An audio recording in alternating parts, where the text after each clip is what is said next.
can see, we're definitely in high sun now. Oh, it is a hot one out there today. Yeah. So, out here in the middle of the alluvial waste, somewhere in between Tyr and Uruk, we've made camp for the night. That sun is still beating down horribly. I'm glad to see that you were able to keep up, though. Out here in the dunes, it's very easy to become bogged down. Where were we? Oh, yes, there is still a lot to be told about our group. I'm glad that you were able to keep pace, because we are right in the middle of a moment that is so important for our group. They have just discovered this insidious silk operation run by the serpentine Yon T, and they have discovered seemingly a new ally in a enslaved individual they all know only by the name of BAP. And up until this point, it was all about recovering their stolen goods from Regnus Chance, who saw his opportunity, stole some water, stole an object of great importance to Krampus, and absconded off into the night, leading them to this cavern. And that's where they discovered that perhaps something even more sinuous lies in wait for them with this operation of Yon T harnessing the power of silkworms for their devious purposes in their silk trade. What is known as Alcazar silk, or King's silk, amongst the higher traders of Athos. The finest silk of the great desert wastes. Evidently here, within this small complex of caverns, they are enslaving people and subjecting to them to the worst torments in order to extract from them the silk of the Sorcerer Kings and the Templars of Athos. And BAP, evidently one of the enslaved foremen of this operation, is beseeching the aid of our adventurers to save him, to save the other enslaved individuals, and to destroy the Yon T and end this insidious operation. So, where we left off last time, I believe our brave adventurers were setting in for what remained of the night as the sun slowly began to rise above the horizon. But they needed rest, in dire need of rest. Exhaustion was setting in.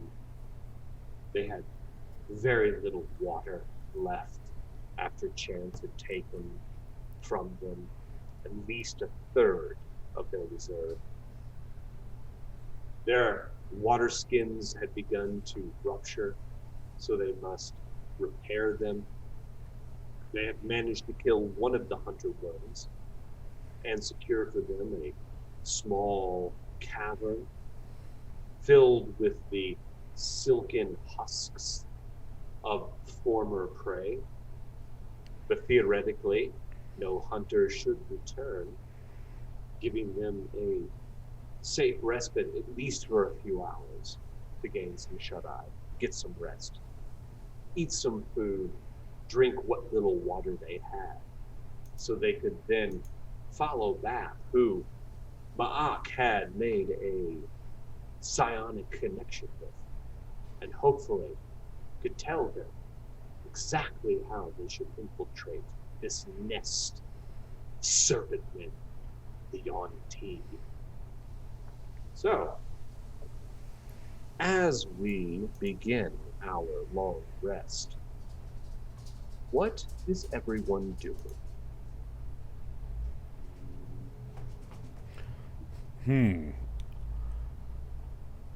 So, Regnus didn't take my water skin, right? No. He took water skins. He took all of the potable water from Ma'ak, both of his water skins.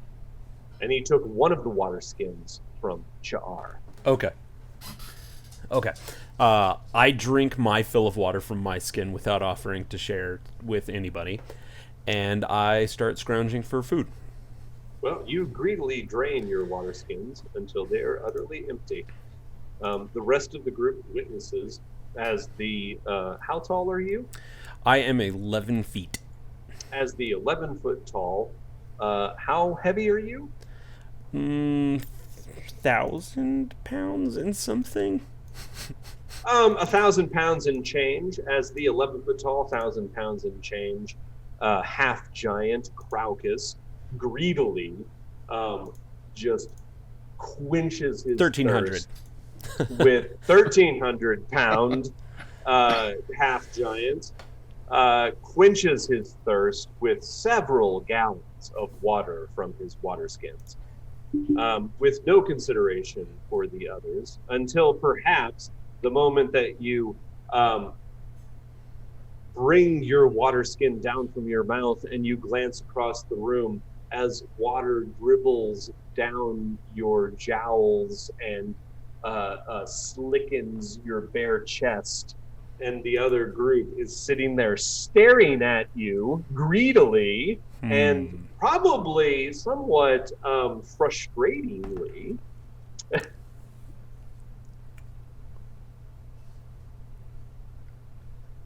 Did I do something I think wrong? Ma'ak... Oh, sorry, go ahead. I don't think I made a mistake. Well, hold that. Just remember who you're imitating right now. Oh, I completely forgot. Yeah. And actually, sorry, before we start again, Aaron, move your mic.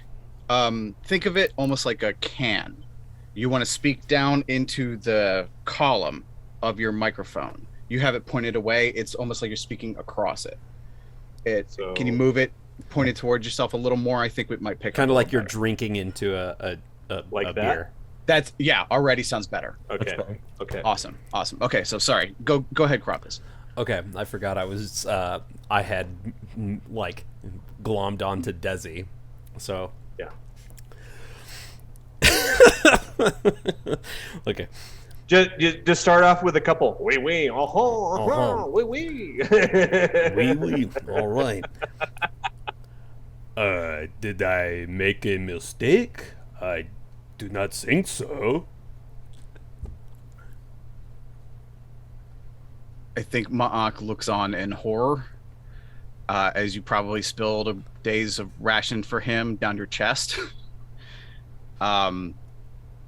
But he won't move to stop you necessarily. But he will look to Geza. What's Geza doing about this? Anything?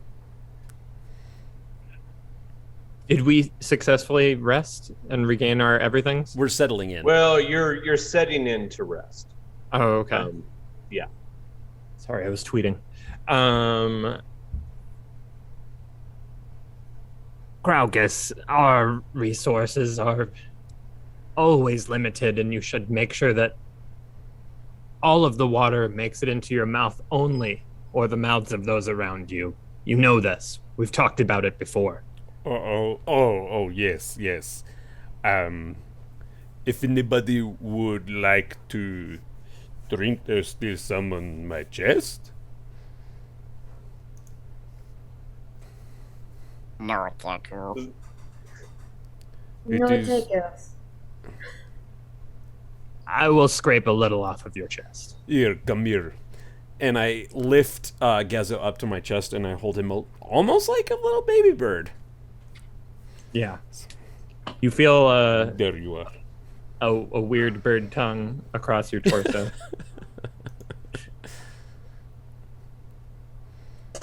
Not the most satisfying, but it's important that we not be dehydrated and we get our rest. Okay, so as you guys set in for your long rest, are there any? I know that you're planning on trying to repair your water skins with the little bit of bitumen that you have in your survival kits, and you discovered last time that if you dissolve or if you melt the bitumen and then mix it with the silk fibers of the silkworm, that it creates a really great paste. Also, welcome back, Mark. We've got Char back. Yay. Okay, so Excellent. and I think all those updates made your camera like look better. Actually, yeah, looking sharp over there. They did. I had to, and I had to update Zoom, and then the update didn't work, so I had to uninstall it and reinstall it and then update it. So, lovely. Ugh, okay. Looking smoke good. signals were easier. Yeah. So, I was about to. I'm just going to say, Crocus is going to settle in and fall asleep like a little giant baby boy, as he gets OBS ready to go, and the rest of you can have your conversations as that happens. I was just going to say, in addition to the bitumen pouch fixing, Cha'ar had last time suggested that we harvest any bladders from within the worm and use those as water receptacles as well in the immediate. Yeah. Those who have survival should give me a survival check right now when it comes to the bladder issue. Anybody else have a blank fantasy grounds, like all the character sheets are on? No. Just All right, don't I worry have about it survival. right now. Just I don't worry imagine. about it. I imagine this is Ma'ak's territory, right? So he's gonna take out his docile tools, weapons, and set to work butchering this silkworm. I don't know if I've ever killed anything like this, my pack or anything, but I probably have a better chance than most. So Well, I think that you did an ancestral check last time, and you didn't really have much experience with silkworms. Yeah, no, maybe not this one particularly, but I've definitely butchered things. Yeah, I mean, before, you understand how working with bladders works, and the one thing that you do know is that before you can use these bladders, they do need to be boiled and basically disinfected, so that you can hold liquid in it without, becoming sick. Sure. We're not savages. Yeah, right. Unfortunately, you don't have. / Yeah, unfortunately, what you realize right now, and I think everybody else, Ma'ak, you have the best survival check. You realize that until you can get an adequate water source, you can harvest the bladders, but you're not going to be able to use them as water skins until you get them boiled down and disinfected, basically. But I was able to drink its blood or fluids or whatever. For you, right? you're good. Okay. There is so much blood in this thing. Yeah, that's why I didn't bother, with the water on Crocus's chest. Maybe in another time I would have, But for now, I would love to see the image of a. I would use my thri-kreen or my just nibbling psychokinesis, I think, slurping the water up from. Do we want to make any for Mock? Do we want to make any blood sausages for us to take with him? Because if we're in the guts, we got intestines and all that blood. There is no, and that's the other thing is the other thing you realize is that as you are dissecting this silkworm, there is plenty of palatable meat, not just for yourself, but anybody, any of the group could eat this. Okay, well then I will set to butchering it to the best of my ability to create very joyfully prepare for the pack or the clutch. Should I help Now- him since my score is the second highest of survival? Give me a I mean, yeah, well, it'd probably take us a few hours at least, right? Yeah. So how long do you and guys need to rest? Is it 6 hours or is it 8 hours? it's 8. 8? Okay, well then I only need 4.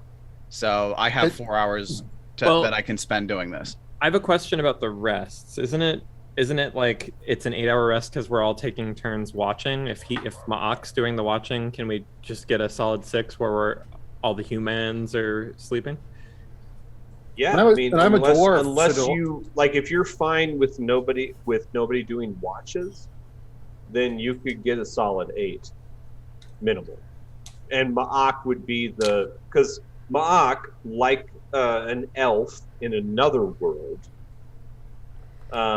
would basically just be meditating, which means that they are semi-conscious of what is happening around them during those 4 hours. Actually don't even technically need to do that.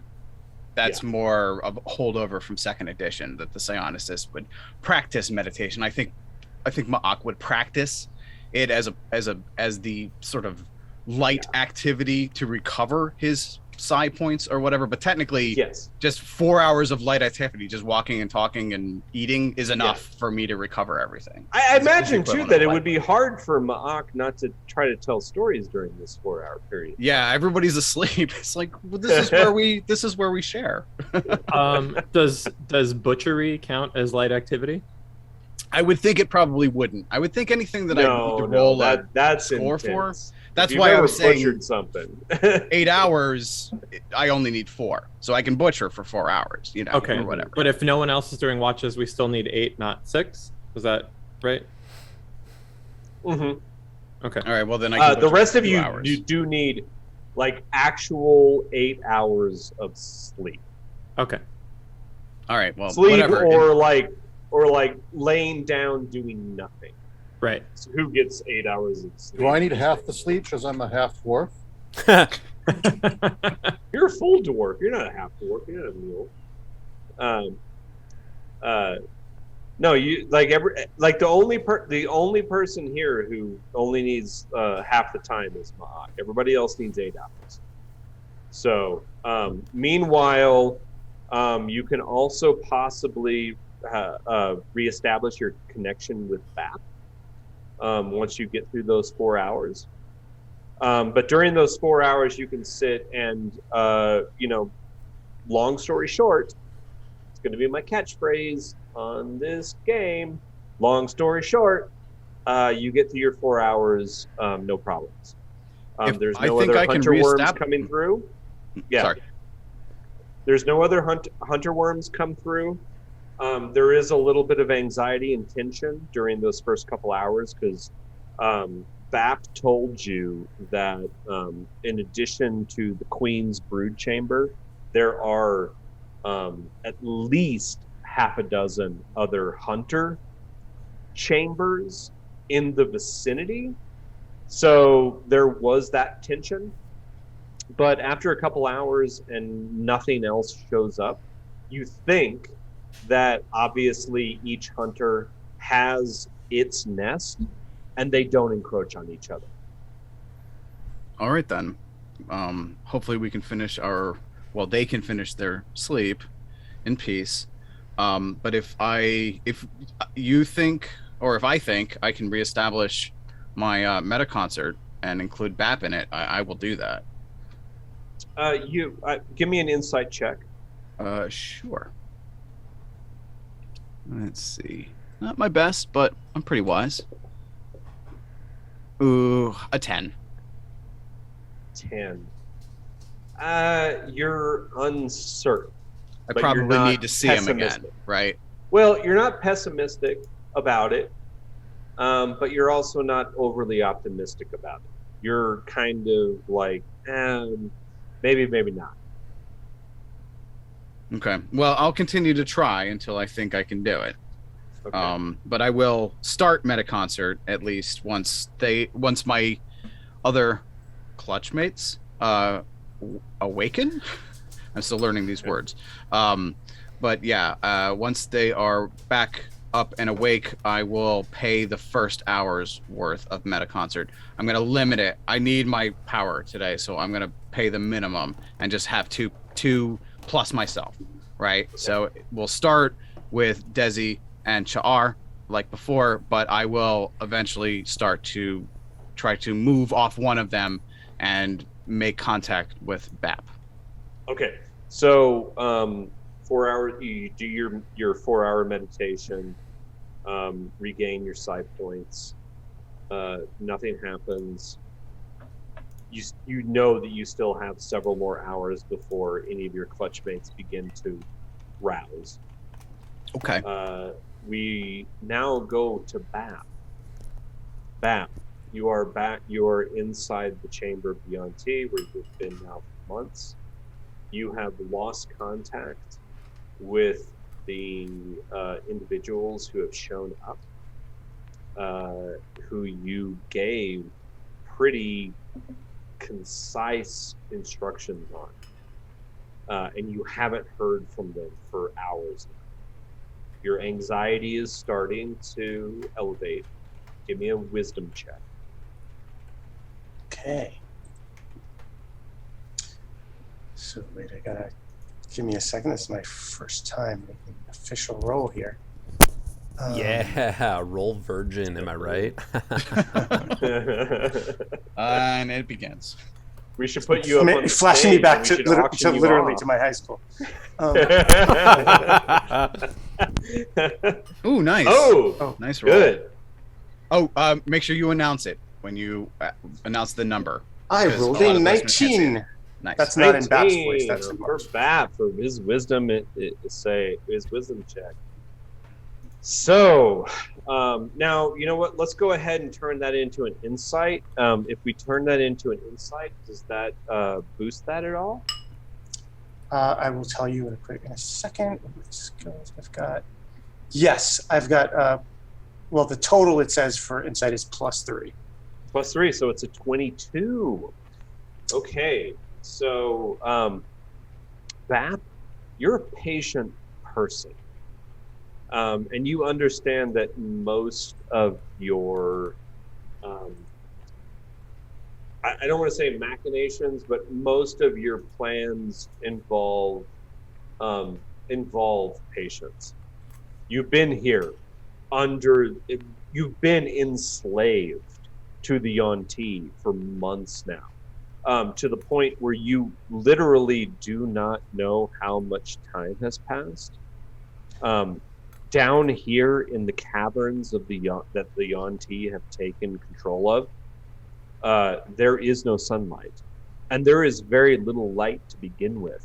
The only light you have is that which they provide to you begrudgingly, because you weak, pathetic humans need it to work and to see. And they get no end of pleasure in jibing you about your inadequacies in the dark. And so because of that, you have lost all conception of time over the last several months. You don't know if you have been here for several weeks, a month, several months. It could be even longer. You work 24 hours a day, or at least the shifts run 24 hours a day. And you no longer know exactly how long you are required to be awake. And so as you settle in, knowing that potentially your saviors lie outside this cavern amongst the caves of the hunters, you know that patience is key. And so you sit and you wait. And you go, well, tell me, BAP, where do you go when you, in your mind, when you seek respite from the Yuan-Ti? Where does your mind wander when you try to stave off the psychological impact of their torment. Think back to Tyr, to the gardens of the Sorcerer King, when I was in favor, before I was sold for such a trifling transgression. I can just see the life that's so rare in the desert, and even rarer in these caves. I feel like I can smell the flowers, and they're tempting me again. Even in my dreams, there is little respite.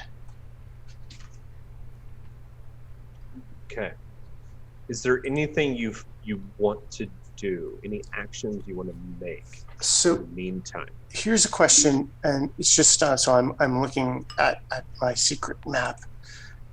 Which room I'm in? Is it where have I been allowed to like go back and rest, or am I still watching the horrors in this harvesting chamber? When you are allowed to sleep, you are in the slave pen, which would be the very small room off of the so there's the kind of snaking pathway that leads down from the brood chamber, and if you're looking at your map, that's going to be in the top left corner. So there's that snaking path that leads down, and then there's always the gate that separates that path that leads up to the brood chamber from the chamber where the purebloods are kept, where the purebloods sleep and where the purebloods guard. And the purebloods, the Yuan-Ti purebloods, are the ones that you revile seeing the most. They are utterly bereft of empathy for any race that is not Yuan-Ti. They see you as insects, and they treat you likewise. The only reason they don't stomp you out is because the pitmaster and the Malazan do not allow them to do so, because you are their bread and butter. So from there, if you just make a quick turn to the right, there is a gate that opens up into the very cramped slave pen. That is where you typically spend, that is where you find yourself now. And while you sleep there, the few hours that you are allowed to sleep, remember, they only allow you 4 to 5 hours of sleep a day. So you are kept at a level of exhaustion perpetually. So currently, you have 1 level of exhaustion for your character. That is where you are right now, and it is completely pitch black inside that room. So all you can see is the images in your mind. Well, let me just check my abilities for a second. Because I just want to see what I can do here. Okay.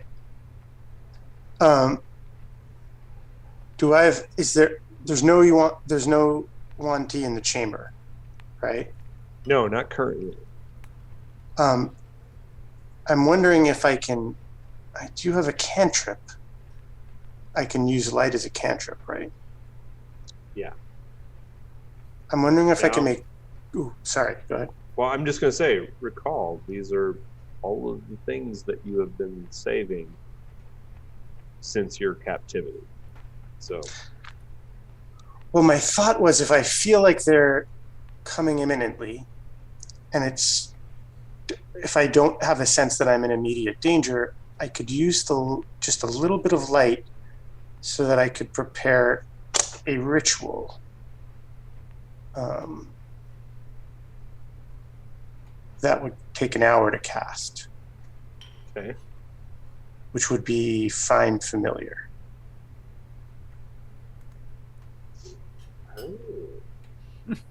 Yeah, you're actually not sure how long you think it's going to take everyone to get to where you are. So you might actually have that time. Yeah, I'm more concerned about it's like if I can summon my familiar and keep it, I'll immediately extinguish the light. I'm more concerned about being discovered and punished. And it's like, okay, well, if it takes them 2 hours or 3 hours or 10 hours, my sense of time but at least I'll have something ready to aid them and of course myself. Would you cast your find? Where would you cast your Find Familiar? Because while you're in the slave pen resting, the gate is shut. So I should look at how Find Familiar works. I'm going to share this map with everybody, and BAP. I'm going to put you where you are. Okay. First. Sorry, the map is all black for me. Yeah, no, that's because you're not there. Oh, okay. That makes sense. And even for BAP, this map is going to be completely black because they do not have torches inside the slave pen. They do not give you light. So you're asking where I would cast it? Is that? Yeah, you can only feel your way around the room. I would cast it within the room just so that. So near you. Yes, yeah. I mean, the range is only 10 feet anyway, so. And what would you summon? So here's the question. I would summon an owl if that exists on Athos. Okay, so. Basically a nocturnal bird. I think, like, owls. Okay, so probably not owls, but types of falcons would exist in Athos. Okay. So you could summon a peregrine. You could summon an Arabian falcon. Any of those types of a desert. Can any of those? A condor? Do any of those have nocturnal, like essentially vision in the dark? Probably your best bet would be, because falcons, I think, are not nocturnal. And owls are nocturnal. Let me think about what an Athasian condor would look like. I imagine that there is a version of it, like, we will call it, okay. Because I'm just Googling. I'm going to create a species even better. of vulture right now off the top of my head. Well, there's the Castrecal, don't forget. Yeah, right? Isn't that an Athasian bird? The Castrecal, yeah, that's true. Rob, can you remind me what I think it is a vulture-like creature. I'd have to look it up. I've heard it in the books, but yeah, and so have I. The Castrecal, yeah, okay. Until I can read up more on the Castrecal, because I remember hearing about Castrecals. I think it's in the monster manual somewhere. Yeah, but what I'm going to say is that what you can conjure up is a form of vulture. It's going to be called an orcata. So Orcata, orcata. and you're able to summon that. It is a large black vulture, stands about 3 feet tall, has a wingspan of about 10 feet, and can see in the dark. Okay, well I'm gonna summon that and then just sort of keep it close to me and keep it, hidden between, like, behind myself and the wall. And if I have any kind of blanket, I would probably try to cover it. And they don't give you blankets. You're lucky that you have rotting straw, basically, as a bedding. They give you nothing else inside these chambers. So, so I'm casting that as a ritual, which takes an hour. But yeah, and then I'm just going to keep it hidden, like use my body and calm, I'll say, keep calm, little one. Yeah. Our time is soon. Soon we will both be free. Okay. Okay. So we're going to zoom back out to the other group. You guys decide. Basically, the night passes without incident. You begin to awaken. Begin to discuss your plan of action. I am going to take a bio break, and we'll get back to it.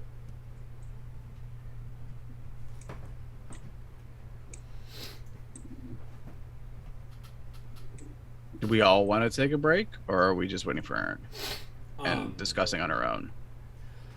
I feel okay, but if somebody needs all right, well, I mean, or puke. So Ma'ak will, through Metaconcert, basically start to discuss, at least with Desi and Cha'ar. It seems like, based on what BAP told us last time, our best plan of action is to find the hidden switchback in the nearby canyon we just came down and use that to assail the tower. However, BAP warned us there were traps hidden along the switchback. So the question is, do we do that? Do we risk that and find a way to, I suppose, neutralize those traps, or do we attempt to climb the mesa another way? I feel like I could get up there. I feel probably Geza could get up there, but I don't know about the rest, how easy it would be and how much of a risk it would be for us to give away our location, which would be not ideal, because based on what BAP told us, there was anywhere between 2 to 5 pure blood soldiers guarding the entrance to the tower. If we're lucky, we only have to kill 2. If we're unlucky, we'll have to kill 5 and kill them before they can alert anyone else in the tower that we are there. But once we have done that, then based on his information, we should be able to then enter the bed chamber of the Malison, I think he called that creature, whatever it is, second in command of this place. That is her sleeping chamber. She is also commonly guarded with more pure bloods. And then somewhere else in the complex are going to be 2 brood guards. I guess they are described as cobra-headed snake men. And then the pitmaster himself, who is described as having snake arms. And I think is some sort of spellcaster, since I think he is the one who levitated BAP in the first, or not BAP, Chance in the first place. So those are our potential foes, as well as the queen silkworm itself, all of our potential foes, plus possibly more purebloods, as many as 12. And then there are at least 16 slaves, plus 100 or more poor, unfortunate souls who have been infected with the Silk Queen's filament. That's my assessment. It seems our best bet is to assault it as quickly and quietly as possible, find and liberate the slaves, and arm them with the weapons that we would find in the Malison's chamber. That seems to be my best assessment, but this is not the sort of hunt that the Hellbreakers typically engage in.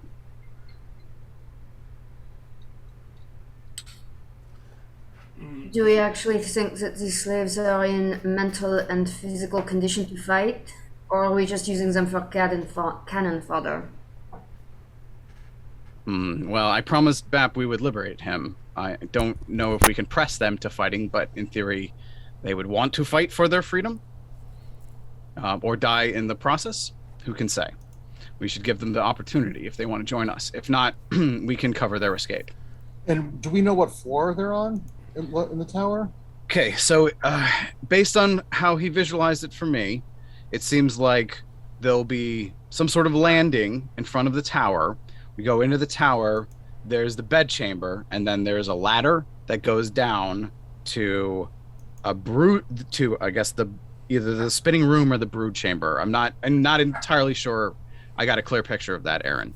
But I'll do my best to share everything that BAP shared with me.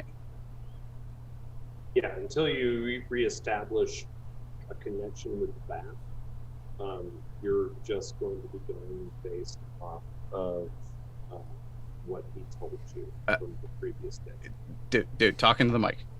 Sorry. God, it's like right next to me. Okay, so yeah, and until you reestablish a clear connection with BAP, you are going to be going off based what he said yesterday, which is that if you take the back door in, which is through the ruined tower on top of the mesa, it's going to lead down into the chamber where the brood masters are, and the Malison have their chamber. From that room, there is a gate that leads off into the brood queen's grotto, and then that also leads into the slave pen. And then from south of there, that'll open up into a chamber where the Yuan-Ti themselves sleep. It's also where the prisoners are held for punishment. From that chamber, there is a exit, or there's a doorway that leads north off of that chamber into the pitmaster's quarters.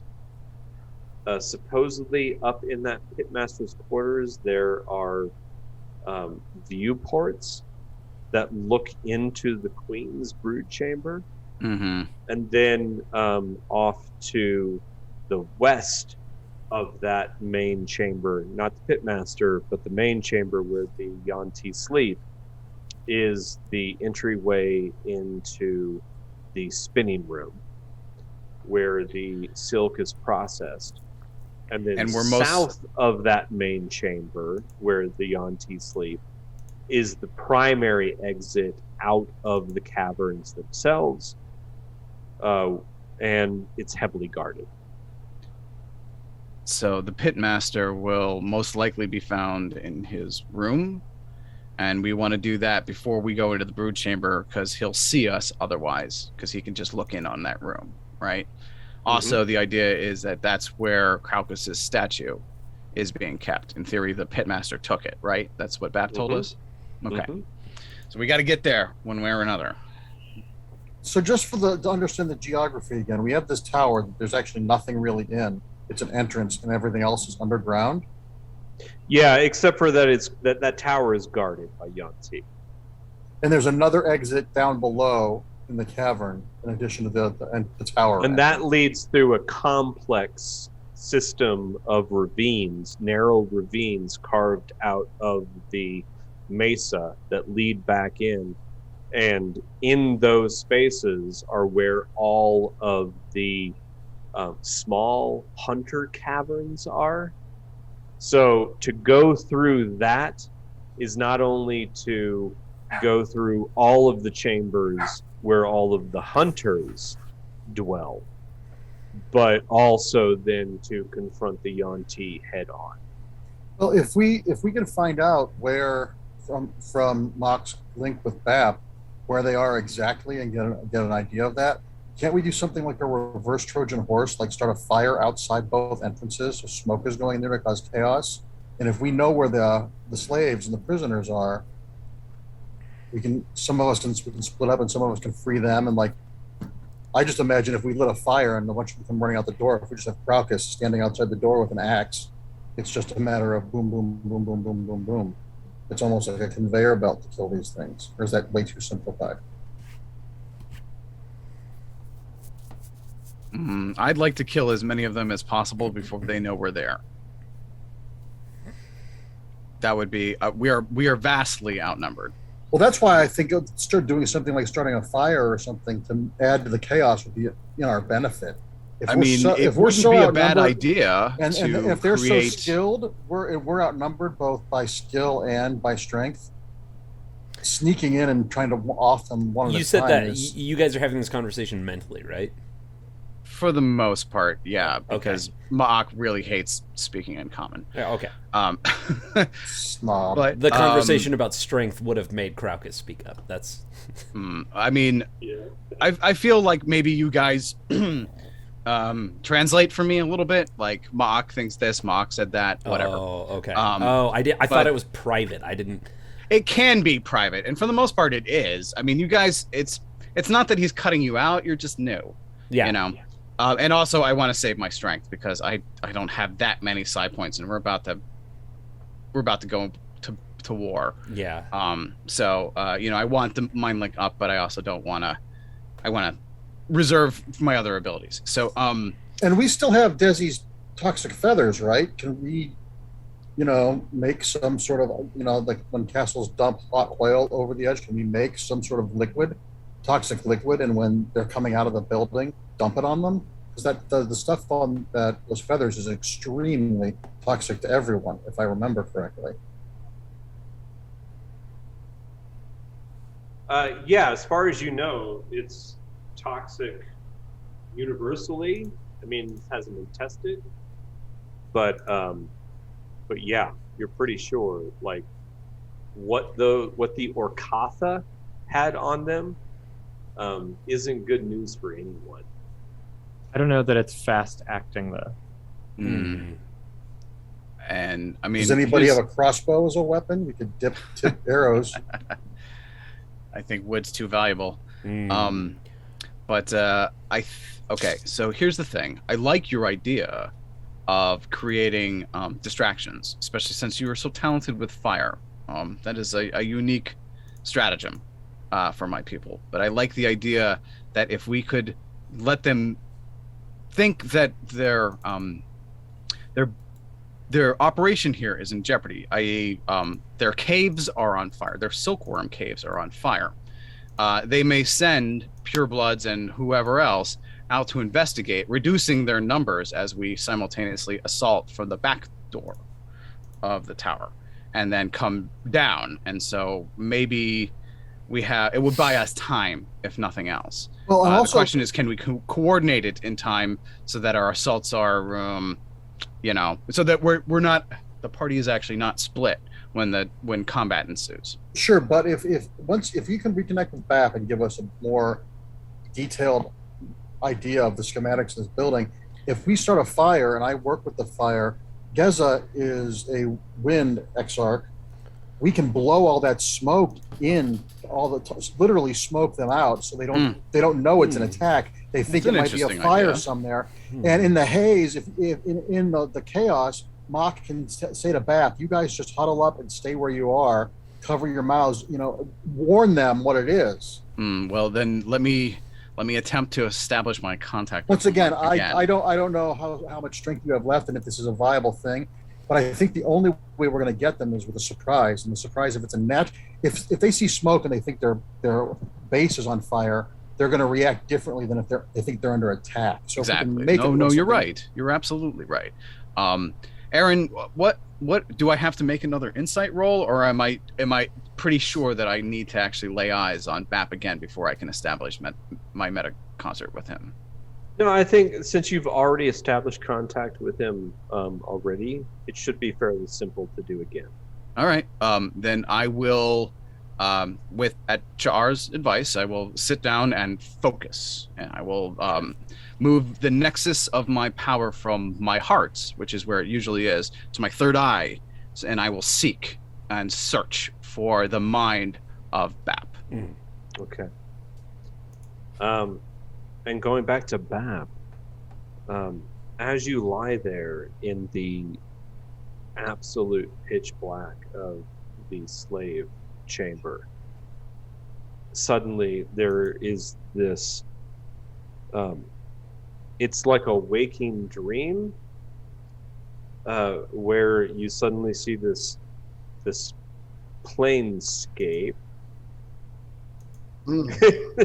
open up before you, and it's just like this dark plane where there's light but there's no horizon. Okay, and so you can, as you hold your hands out in front of you, you can see them, but you don't see the sort of the pink color of your flesh. You just see this radiant light that is vaguely in the form of a forearm and a hand. You can't differentiate your fingers, but you can definitely see like sort of an area that expands where you know your hand must be, and as you move your fingers, you can see the light create trails, unlike anything you've ever experienced. And then you look out before you, and you can just see this dim blue horizon start to express itself in front of you. And you're not sure if you're looking up, if you're looking down, if you're looking behind you, looking in front of you.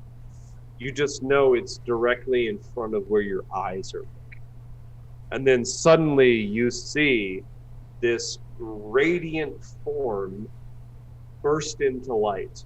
And it is a very crystal clear form of a mantis, of a thri-kreen.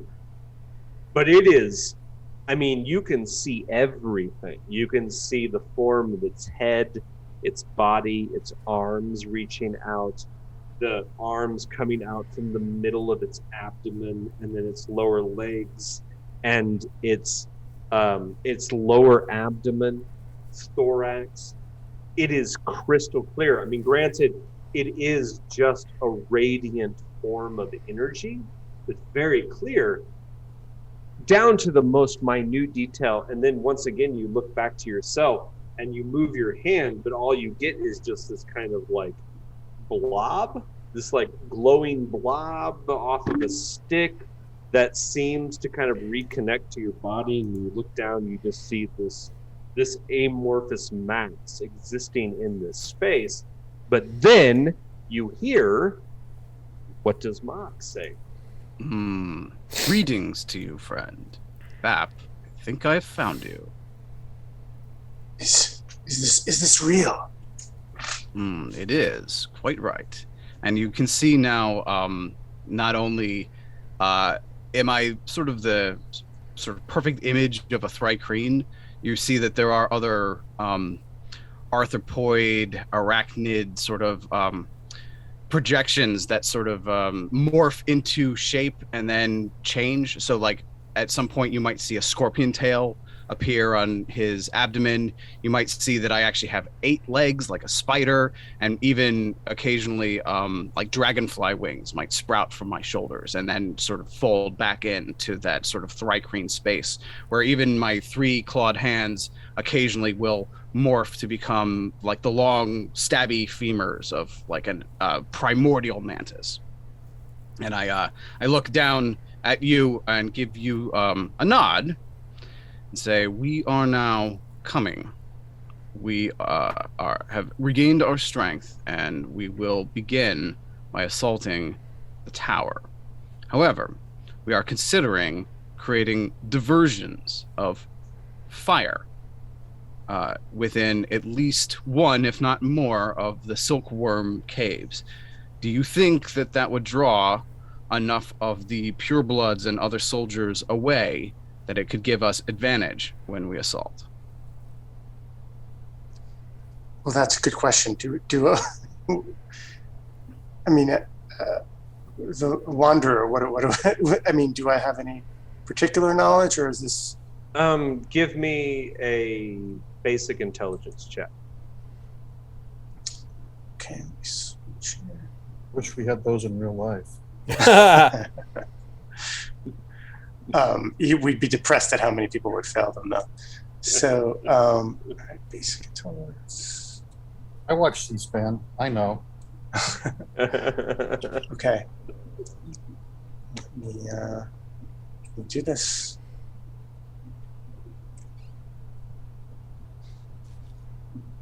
So I rolled a 9. I do get a +4 to that, 13.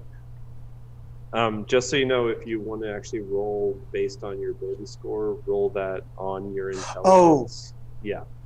But no, that's fine. So you got a +4, so that's going to be 13.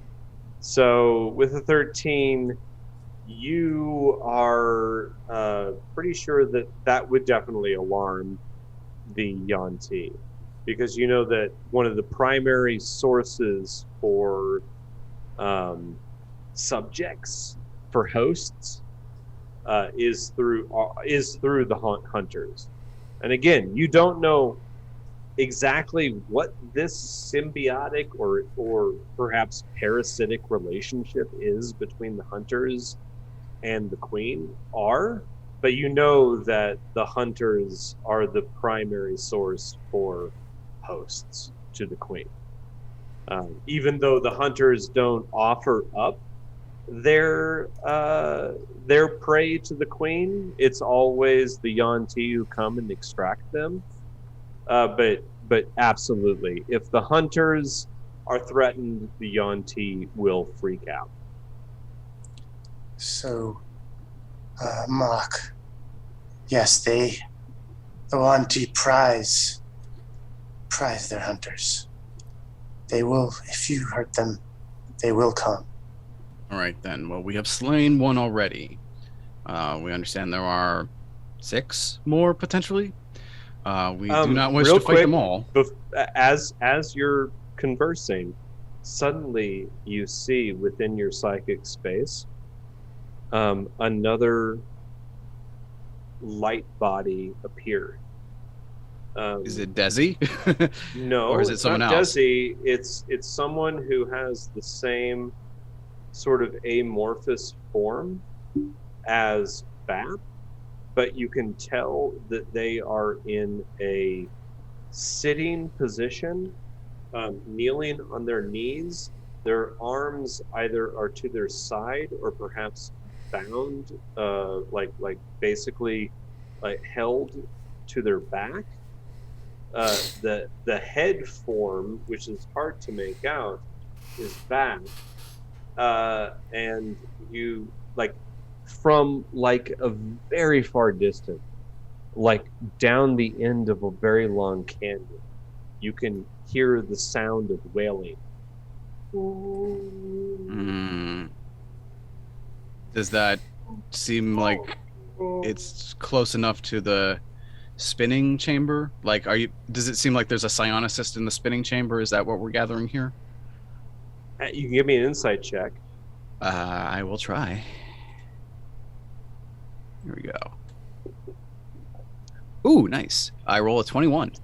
21. You know that you cannot tell. All right, fair enough. But bringing up Desi, well, I would actually like Desi to join us in this psychic space. Can I interrupt once? And hold on just a moment.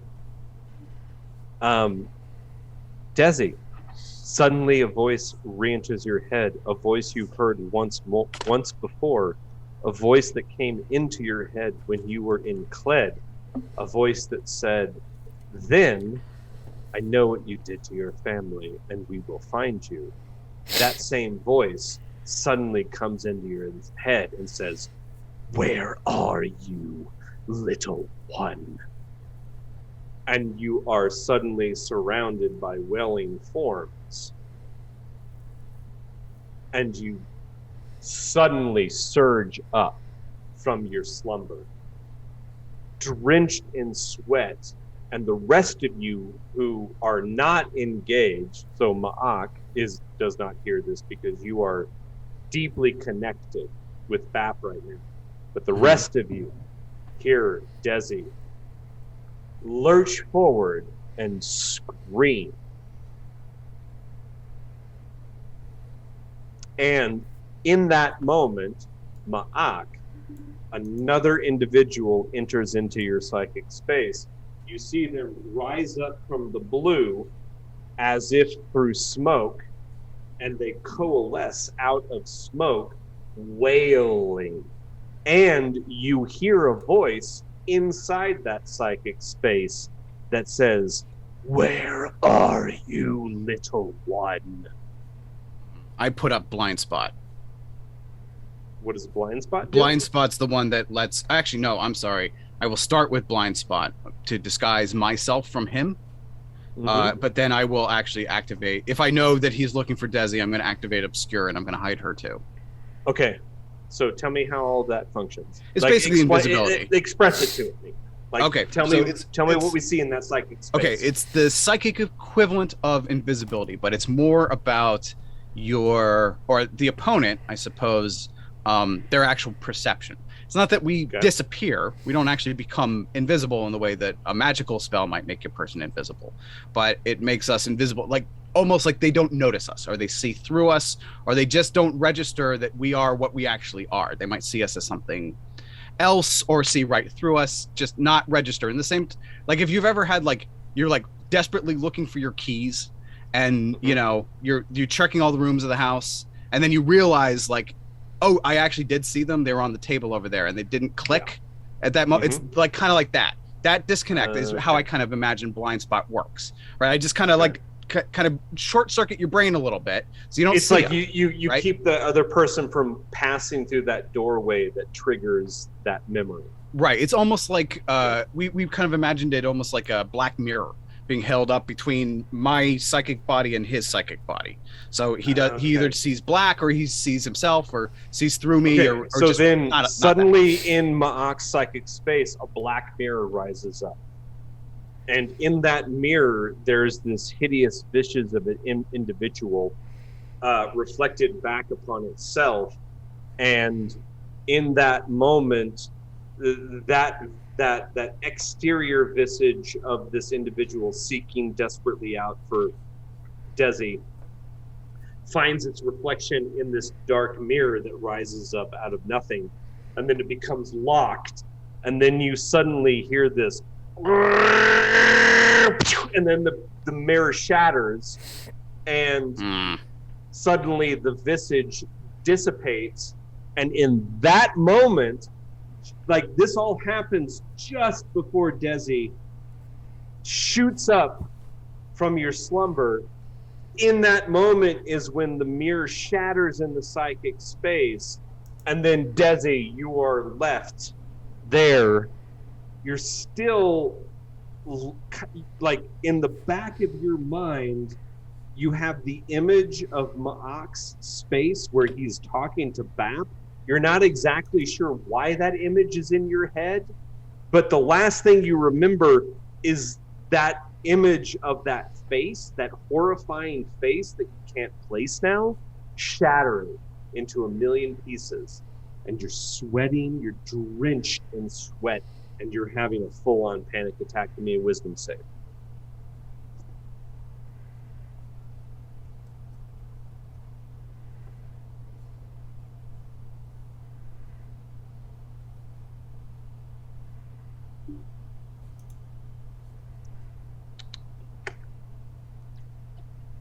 Okay. As you leap forward from your bed, and not only do you like shoot up into a sitting position, but you go straight up into a standing position, and you begin to pace, and you're sweating, and you push yourself up against the edge of the cold, cavernous wall, and you allow that cold to seep in to your sweating, just the sweat. And you start to breathe deeply. 1 breath, 2 breaths, 3 breaths. And you expel it out of yourself, but you're left with your second encounter of this voice in your head that is seeking to find you. And you know that whoever that was will stop at nothing. And they almost found you, because there was a moment where when they said, "Where are you, little one?" you entered into this cavernous psychic space where there was a mantid, and there was something else. And then there started to reflect in that space these forms sitting in this pool of psychic water. And you knew if it hadn't been just a few more moments, the entire space would have coalesced and defined the brood chamber of this queen. And even though that doesn't tell anyone anything about where you might actually be, it's clue enough for those who might know what the Yuan-Ti are doing. And so you are still in a state of hyperventilation as you come out of this.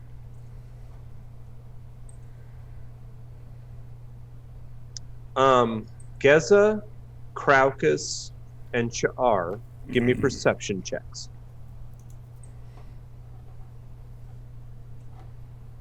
FYI, we are all at the end of your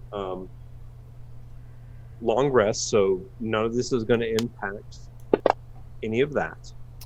I got a 9. I got a Geza. 21. Geza, you, with your just preternatural bird instincts, are the first to come to like, you wait no time whatsoever. As Desi shoots awake from her nightmare, you suddenly come awake, and you witness everything that she does in the few preceding moments, where she rises up, screeches out, almost inaudibly. Desi, for you, you feel like you screamed at the top of your lungs. But Geza, you realize that it's stifled, and all that comes out is this minuscule meep. And she pushes herself up against the side of the wall, and as soon as she does so, the wetness of the wall, she touches, and she presses deeper and deeper and begins to hyperventilate and slowly regain her breath, but still is completely disoriented. And you realize that she's still locked, or at least transfixed somehow between waking and dreaming. as you come awake. I'll walk over to her and reach out with one of my hands, one of my talons. Desi, give me another wisdom save.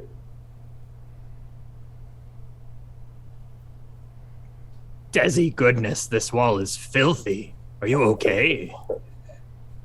Okay. As you press yourself up against the wall, you feel your consciousness comes back to you fully. But you are still asleep, and you feel that paralysis, and you're trying to yell to wake yourself up. And as you feel the soft touch of Geza's feather against your skin, suddenly the spell is broken. And you're back to yourself. So, I will now, the two of you, go ahead. As I make contact with Desi, I am also casting guidance, just in case she needs a little boost. So, Desi, you do have a bonus to your next, when you want to use. And just for Ma'ak and BAP, in this moment, that spectral image suddenly evaporates from your space and is no longer there. But in that moment, when it does evaporate, there is this sonic boom that resonates out through your space. And Ma'ak, you're used to this. This happens, especially with those who become trapped in sleep. It's something that happens. For BAP, who gets trapped? I mean, no. Okay, so like there's no. a thing that happens within psychic space where an individual can become wakingly trapped within sleep, and they become avatars of chaos within that space. And it requires something it requires something beyond your capacity to separate. Usually it requires something in the physical world to extract them out of that. Well, let's just say it's sleep paralysis. But in the world of Athos, in the world of the psionic space of Athos, you end up with an individual who is at once an agent of absolute chaos, but also shackled into their psychic prison within that space. Outside of that is oftentimes requires either the individual to extract themselves or someone to physically bring them out of that space. And oftentimes, like for instance, you felt yourself on the cusp of something horrifying, because in cases where it's you versus an individual who is trapped in that chaos of the psychic space, you become embroiled in their tornado. It becomes a tempest that you can get sucked into, and when that happens, panic starts to set in. Now, for BAP, you have no idea what the fuck you just saw. All you saw was this storm begin to broil upon the psychic horizon of the space that you existed within. The two of you were caught completely off guard by this, and then suddenly it ended. And you don't know why. But the two of you are left to be able to converse. Ma'ak feels something just fucking happened that almost drew you in. It's up to you to decide what you want to do at this point. From the outside, with Geza, as you grab hold of Desi, and you come forward, suddenly Desi, you gasp like you haven't had a breath for minutes. So we're going to pick up with Desi and Geza, and your experience and how you want to play that through.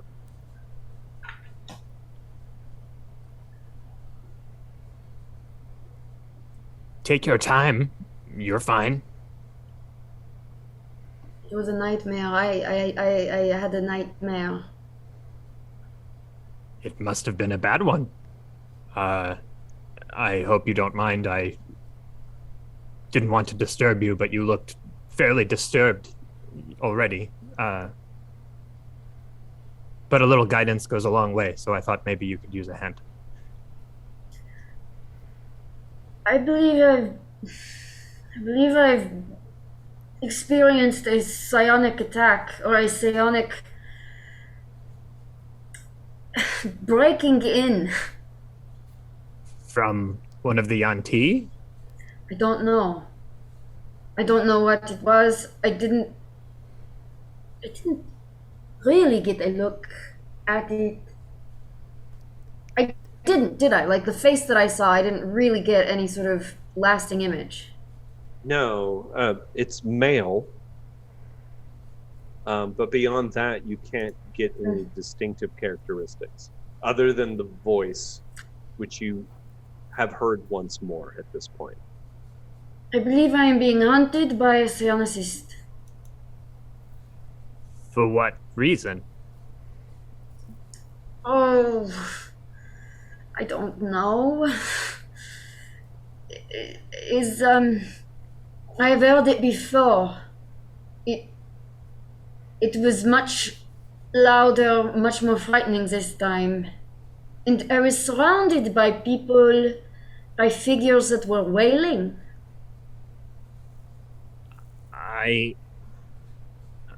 You spend time in the psychic space with Ma'ak. Maybe you shouldn't. Oh, I do wonder if he saw, because he was there, and BAP was there. Was I there? Mark? No, you were not there. You were not there. The giant was not there. Just The Ma'ak, giant BAP. as a name. Is Ma'ak present, or is he in brain space? Can we talk to him? I mean, Mock's in the cave. He's probably just sat a few feet away with his 6 appendages all sort of folded. What would they see as you sit there in your psychic space with that?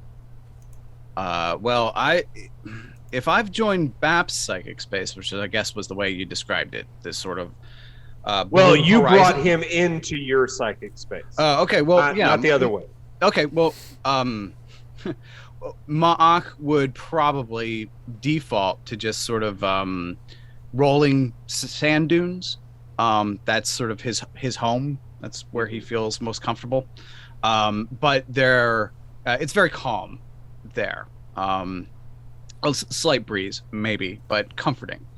And you would see the sun maybe in a perpetual sort of twilight, right? Where it's light, but not too bright. Comfortable, I suppose, for Athos, right? Right between hot and cold. And so it's supposed to be a very inviting time. It's sort of, we don't light campfires, but it's sort of campfire time, that sort of setting. And so And Ma'ak, generally speaking, is camouflaged. He blends in with the environment, and he only shows himself when he wants to, which he is doing for BAP. So you would see him in his full sort of insectile morphing form as he sort of crests the dunes to, find you wherever you are, psychically speaking. And then I guess the idea was he was sort of trying to summon or find, I guess, Desi in these dunes as well. Like, oh, there she is. She's over this dune, right? There's her form. And then suddenly this stranger appeared and attempted to attack her. So maybe she didn't get a good look, but did Ma'ak? Because this is sort of his bread and butter. So did he get a look at this psychic attacker? Especially because he made himself invisible to him? Give me an insight check with advantage. All right. We'll fail an insight check. Advantage. Oh, okay. Well, I roll. The first one's a 6, so let me re-roll. And my second is an 11. My best is an 11. Close too. For you, it would have been a broiling, screaming face within a gigantic dust storm. So nothing, like only like that's humanoid. Just a humanoid face in the dust storm inside your psychic space. But definitely a practitioner of the way? Absolutely. Okay. A powerful practitioner of the way. Someone of the caliber of my master, even? Or definitely my superior? Perhaps. I mean, like, you feel like maybe not someone... if they were that powerful, it wouldn't take them much effort to find Desi. So they must and I wouldn't have been able someone to hide her. Right. Yeah. Okay. Yeah, so they must be someone more powerful than yourself that they can actually reach out to her and enter in, not only into her space, but your space, combine those spaces. But not powerful enough to actually be able to just say like, oh yeah, that's where she is, and then just like show up and take her. If anything, he may just not know I exist, so didn't know to expect that I might be hiding her. Right? Yeah. That kind of thing? Okay. Yeah. Well, now I know I need to watch her sleep in a more, like, overt kind of way. But we'll deal with that another day. Okay, so having said that, so we're back to Ma'ak and BAP. All right, well, Ma'ak, we'll turn back to BAP. I don't know what that was. Maybe a manifestation of one of the Yanti. I don't know. I've never seen that before. Do you, BAP? Do you have any? I assume BAP doesn't have any idea, right? I would just ask, would I have, being the foreman, and being around the other slaves for this long, would I have a sense if anyone had any psychic powers? Within your group, no. So I'll say I don't think it's one of the other slaves, but let's hope he doesn't return. How are you? Are you well? Are you safe? How long do you have before you need to be working again? I don't know. They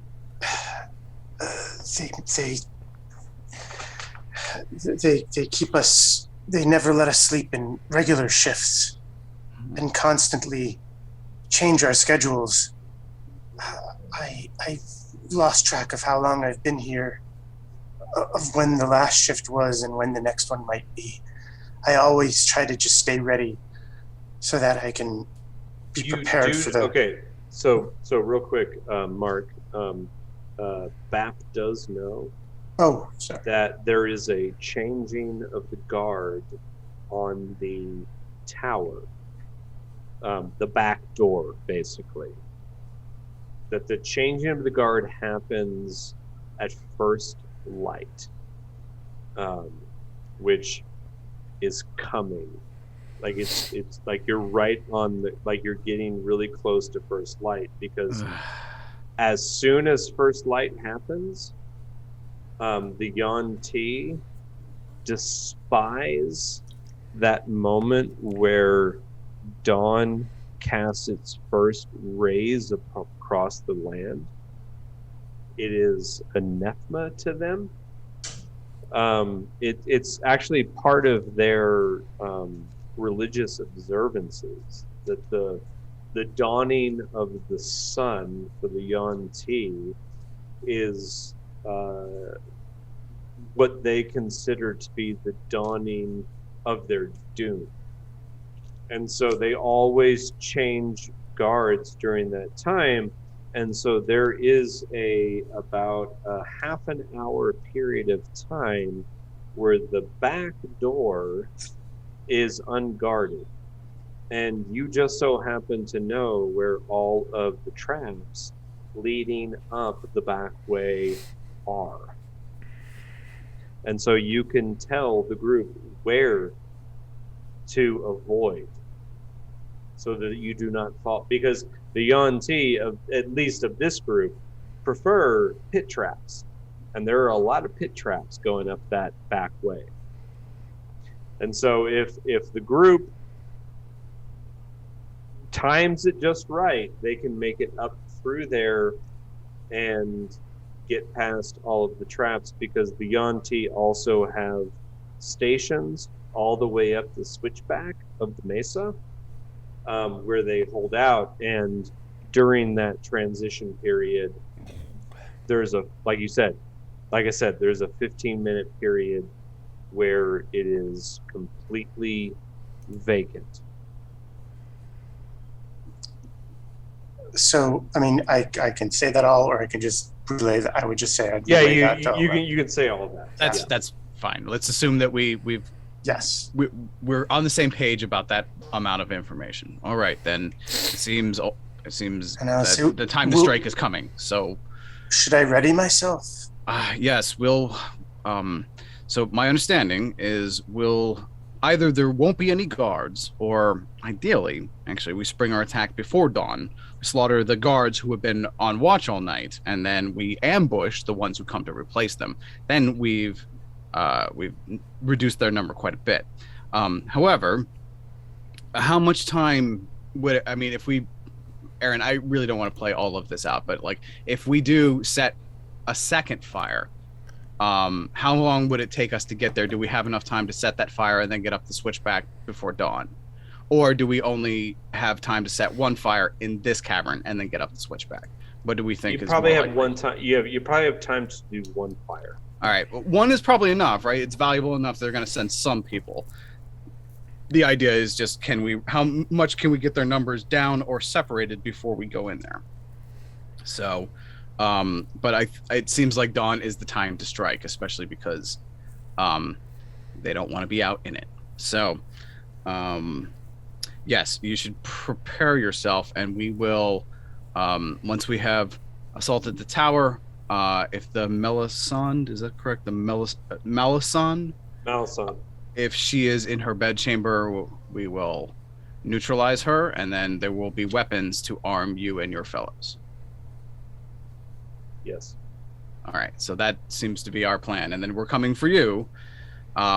We need to recover that statue that you took off the body of Chance before we go. It's important that we recover that, which probably will necessitate killing the pit boss as well. To tell you the truth, I sort of think we should slaughter everything in here, and including the worms if we can. I'll say, I can aid you in your attack. The sooner before I was in this profession, I practiced magic. And while I don't have... Are you a priest? Or a druid? No. I use the magic of this world. There are no gods that I know, and I've never seen a god in this world. This is things I've learned from study. Unfortunately, I don't have the cylinder where I can refresh my memory with spells, but I have kept the ones I had when I was kidnapped in my brain memorized for however long I've been here. I will need to retrieve that. It should be with the object you seek. Most but I likely. can aid you. Yes, I we can will help aid you. you even without it. I can aid you. I would Give me an Arcana check for Ma'ak. Arcana from Ma'ak, you got it. It is. And I have rolled a 12. Which was a 9 modified. So no, you're still confused by what he's saying to you. About magic, I don't know what those mean, or I don't know what the cylinders are. Well, like just in general, you're still confused, like what he is. Yeah, so I don't know the word defiler or preserver, right? I wouldn't know those terms. I mean, like you would, like if those were said, it would click. But at this point, like he was so ambiguous about, what he is, that you're like, you're just confused. All right. Well, I'll do my best to. I mean, I guess I can at least infer that he has some power, right? So, I will tell you this, BAP. For whatever reason, the Circle of Dead has crossed our paths, and we will help you as much as you help us. We will free you and your fellows, and we will recover our mutual treasures. And from there, you may travel with us to Tyr or anywhere else you wish to go. But first, we must slay your masters and liberate this awful place. I guess, yes, I understand, but I think before you liberate the others, liberate me. I know that may sound self-serving, but unlike the others, I don't need weapons to fight.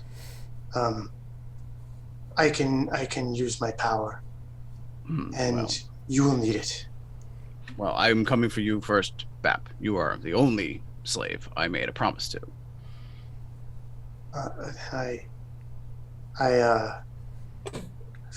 I've come to take you at your word, and I trust that you will do the right thing. Well, dawn approaches. Wait for us. We're coming.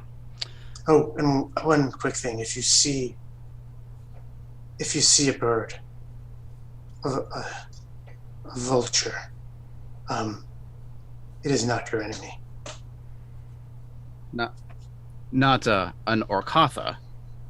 Yes, an Orcatha. No, you mean an Orcata. Orcata.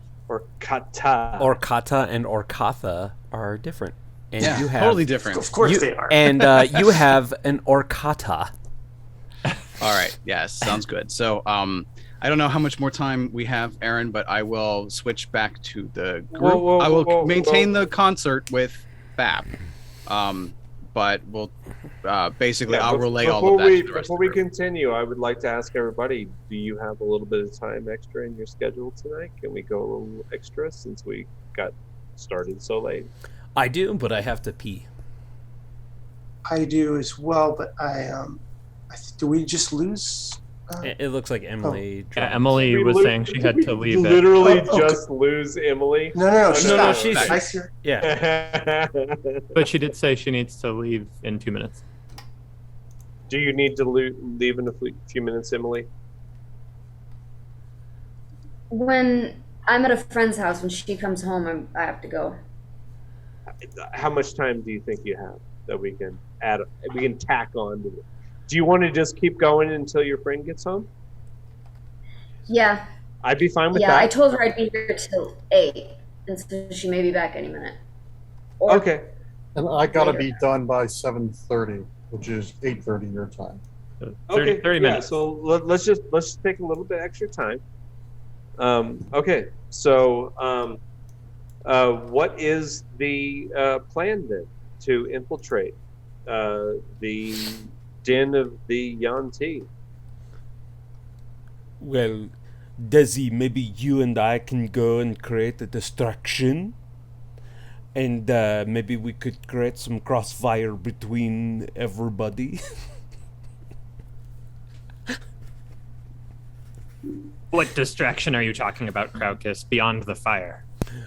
It could be the old, how do you say, in the arena, the barbarian and the beast. I take the little she thing to the front gate, and she scream, and they come running, and then you pinch her on both sides. Sure. I thought we were going to start a fire here. I agree. I think that we should assail up the switchback. We should use BAP's advice to remove the traps as best we can. They shouldn't see us coming. They shouldn't expect us coming, especially if we come during the dawn hour. In the meantime, Char may have set a slow-burning fire that eventually would catch and create enough of a smoke signal that it would draw a number of the Yanti away from the fortress through the main gate, not down the switchback. We're going in the back door. We'll neutralize any Yanti we encounter. Shouldn't be more than 5. 2 to 5 is what BAP said.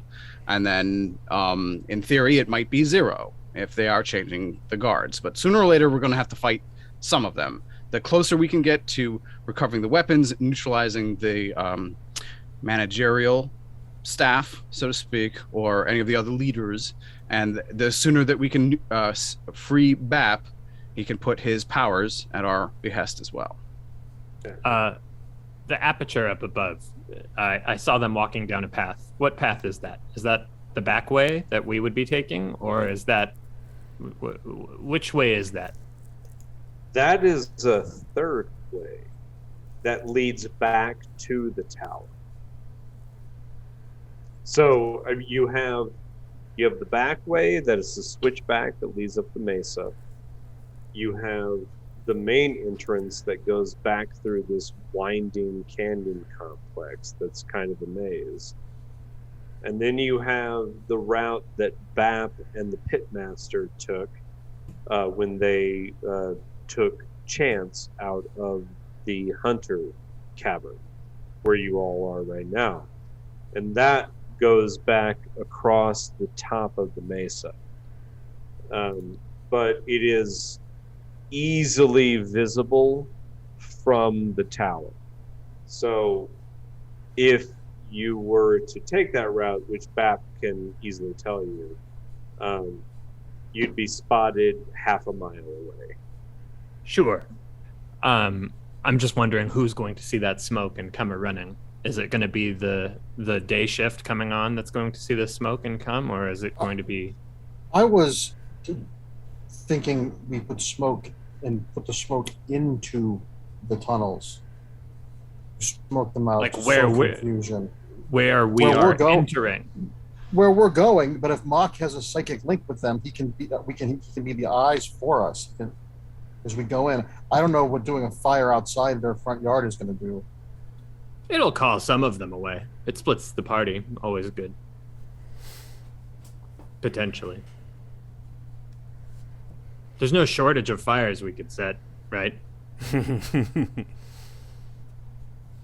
But I was saying that just tell me what your plan is. With your wind abilities and my fire abilities, if I start a fire with a lot of smoke, Geza, you could whip the smoke through all the different caverns and everything. And even if it wasn't perpetually there while we go in, it would be enough to cause them to freak out if there was some fire internally. The more chaos we can make them feel, the more advantage we're going to have. Let me peruse my wind-based abilities here.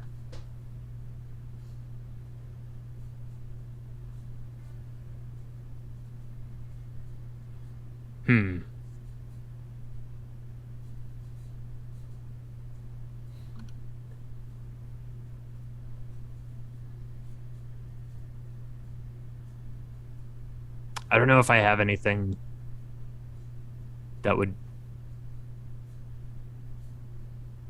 I don't know if I have anything that would really do what we're talking about. I could cast a little dust devil, but Well, that's then we could localized. We could also just set a fire outside one of the entrances and let the smoke go in. Yeah, I think it would be unassisted smoke. We can fan it, but I don't really have anything wings, that would right? help. I mean, does it have to be special smoke? Won't just normal fire do the trick? No, but I'm saying the smoke should be going into the structure, not just outside.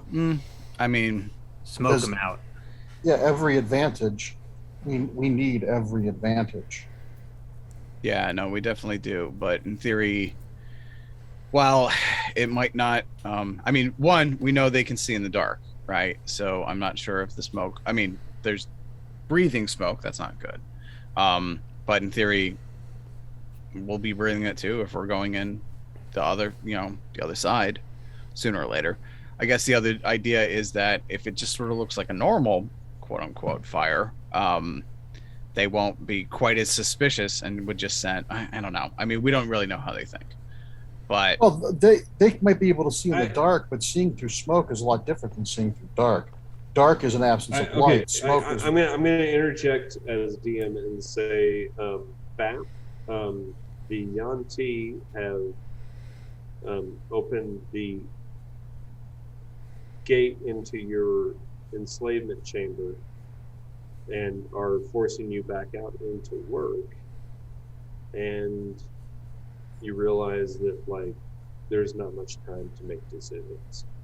Because you find out that Chance has not actually been connected to the hive, to the queen, and that as you are being extracted from the slave chamber, you are being told that you have a new prisoner, the one that was captured last night, that you have to connect to the queen.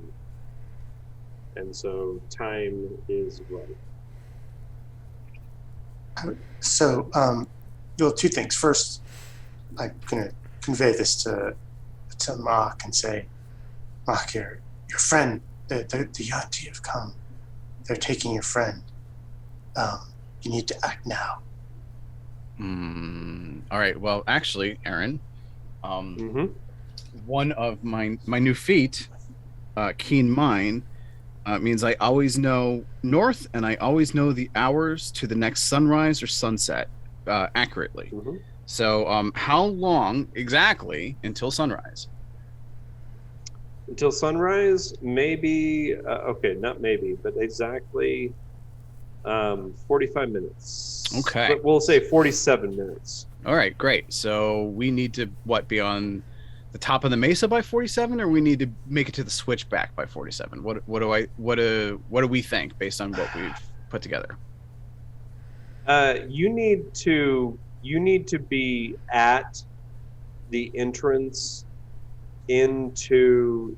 You need to be at the tower in 47 minutes. You need to be at the tower. So we need because to you know that BAP already told you that once they connect Chance, he has maybe an hour. Right? Before you can disconnect him. Okay. Without long-term problems. Well, I know Geza wants to save him if we can. So, and technically now we can. So, I will say yes, BAP, the time is right. We are about to move. Stay with me and guide us through the switchback. And I will turn back to the group. And basically, through Desi, I guess, ask, is anyone good at removing devices like traps and such? They pit traps, or I don't really know, but I'll stay in contact, but I'm not sure if I'm the one to disarm them, Aaron. I don't know if that's a survival thing or a hunting thing or what. Well, I mean, BAP, you know where all of the traps are along the switchback, so you can theoretically guide the party as long as you stay in contact with them. I'd certainly be happy to do that. I also just want to make sure, so like, that my familiar kind of doesn't get locked behind me in the chamber. I don't know if they lock the door after I leave. Is that what the... Well, your familiar can actually is small, like it's a bird, so it can actually squeeze through okay. bone. Like the gate itself is made of these giant bones from some creature that you can't identify. They're about 6 inches apart, but it's enough for your familiar to squeeze through. So your familiar can actually make it completely out of the subterranean cavern chamber and connect with the rest of the party if you so choose. That's good. See, I'm trying to think if I want to keep it close to me. I don't want to risk it in combat, but but maybe that would make it easier to guide them around the traps. So yeah, definitely would make it easier. Yeah, I will send it out so that I can do that, but it will, I mean, I guess I will have control over it in combat, but it's definitely going to flee in the sign of, in probably any sign of danger, I should say, or it's likely to. Yeah, we'll try not to put it in harm's way. But that's actually good. We'll just say that, this is actually probably a good place to call it for this evening. But the last thing that you see as you're starting to make your way towards the switchback is a black condor, not an orcatha, but like an actual bird, rise up from the mesa, silently. And then swoop down. It does several passes over you. As it does passes over you, is there anything anybody wants to do? Remember to make these decisions based on no other information you receive metagame-wise. As you see this black condor, this black vulture swoop around you, several circles, about 100 feet up. Well, Ma'ak knows what it is, doesn't he? Was BAP? Yeah, you know what it is, but the others initially don't. So there's just a quick moment before you have a chance to inform them. In this split second, what would the rest of the group do as you see this black vulture begin to swoop around you?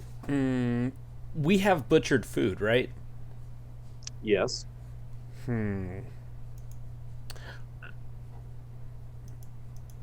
I'm gonna pick up a rock and throw it at it. Give me an attack roll. Can I roll initiative too? Yeah, you can roll initiative. Yeah, right. Both of you give me initiatives, actually. Oh, okay. Let's do that. Yeah, roll off with me. Let's see if I can beat you. I roll a 15. I rolled an 18. Okay. Nope. So Crocus gets his throw before you're able to say no. Give me an attack roll, Crocus. Oh my God! Damn. It's a 24, everybody. I rolled a 24. Give me.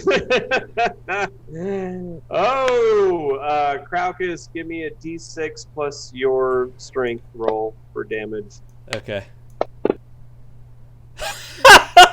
Oh no! Oh, I'm so sorry. Well, I'm sorry to say, BAP, but as your I'm so familiar takes flight from your subterranean hell and launches off, and you can see through its eyes, and you can see the horizon.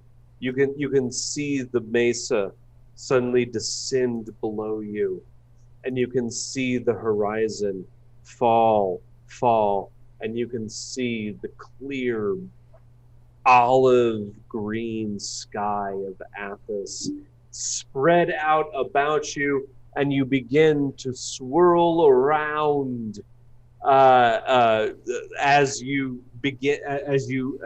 familiar attempts to locate the group.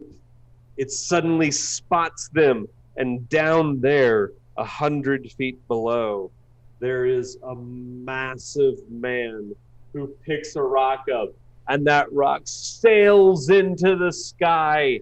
And as your vulture sits there hovering against the wind, holding its position, that rock suddenly comes up, and then immediately it starts to circle. And then the last thing you see from your familiar's eyes is a plume of black, oily feathers as they erupt around your vision, and then blackness descends. And from your point of view, down on the ground, the group, suddenly this vulture just plummets, and you just hear this crunch and squatch on the top of the mesa. Everybody, a breakfast is served. And I think that's the perfect place to pause for tonight. As your best effort is foiled by the half giant. Crocus it's foiled by a lack of clear communication. Crocus had no fucking clue. Saw an opportunity for food. I clearly communicated to Mark. That was the communication. Mark, Mark doesn't like to share with the group. We're dealing with a person who has a 4 wisdom. So get used to it, fellas. And ladies and gentlemen and others, we are going to be this is going to be, this is par for the course. Having said that, thanks for those of you who stuck with us through all of the technical difficulties of the first hour and a half of this episode. We appreciate you so much, and please rejoin us in 2 weeks as we pick up Mark Sable. I am assuming you're going to continue with us. I would love to. So excited to have Mark as our first guest. Thank you for having me, everyone. Yeah, thank you. Yeah, so excited to have Mark for our first guest. Next time, I swear, we're gonna have this all. We're gonna have all of these kinks ironed out. And we are going to figure out what happens to the Yuan-Ti who are enslaving these people for their insidious Alcazar silk trade. And it'll be fine. Thank you for joining us. Yeah, okay. Sure. Wave goodbye, everyone. Wave goodbye. Bye, everyone. Bye.